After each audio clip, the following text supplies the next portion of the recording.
مرحبا جوارا سلام وريس ناتما احمدي ديامن نبي ديامش شاهزاده شهزاده İşevci Ahmet'i Bername'ye davet. Bu akşam da bugün Diyarbakır'a geldim. Bugün de burada bir programımız var. Annemin evine geldim, ziyaretine geldim.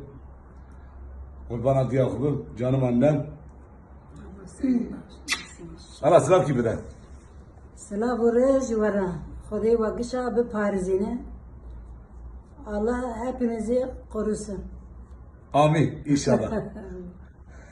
Evraz ciddiye diyamını. Annemin kaldığı yer. Mükemmel bir yer burası ya. 75 burası. Dilo şevço, dilo garibo, dilo. Hatırı ver, bana bir hatırı ver. Hadi hatırı ve bimin xeyri hoşi. Kendinize iyi bakın.